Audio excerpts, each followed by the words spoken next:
माता पाथिभरा भनेको माता पार्वतीको चाहिँ पार्थिव शरीर यहाँ बसेको हुँदा पार्थिव भराबाट पाथिभरा भएको हो। वास्तवमा पाथिभरा भनेको चाहिँ यो डाँडैको नाम हो, देवीको नाम होइन।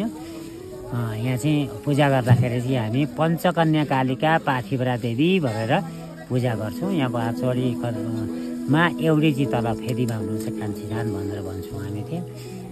शक्तिका देवी भनेर त्यहाँ पूजा गरिन्छ। उँभो आउनलाई शक्ति मागेर आइन्छ। अब यो कहिलेदेखि सुरु भएको भने चाहिँ अब केही किंवदन्ती छैन। माता पार्वतीले शिवजीलाई यहाँ तपस्या गरेको ठाउँ। माता पार्वतीलाई चाहिँ शिव र पार्वतीको मिलन भइसकेपछि कुमार जन्मिन्छन्। कुमारको हातबाट चाहिँ तिम्रो मृत्यु हुन्छ भनेर जुन ब्रह्माजीले तारकासुरलाई श्राप दिएको थियो, त्यही श्राप अनुसारले माताले यहाँ बसेको बेला चाहिँ भौमासुरले आएर चाहिँ भगवतीको ध्यान भङ्ग गर्न खोज्दाखेरि माताजी झसङ्ग हुनुभयो। आफ्नै शरीरबाट 5वटी कन्याको रूपमा उत्पत्ति गरेर भौमासुर त अब यहाँ आउन सकेन माताजीको। अनि त्यस पछाडि माता पार्वती र शिवजीले दर्शन दिएपछि जानुभयो। तिनै पञ्चकन्याको चाहिँ यहाँ बास छ।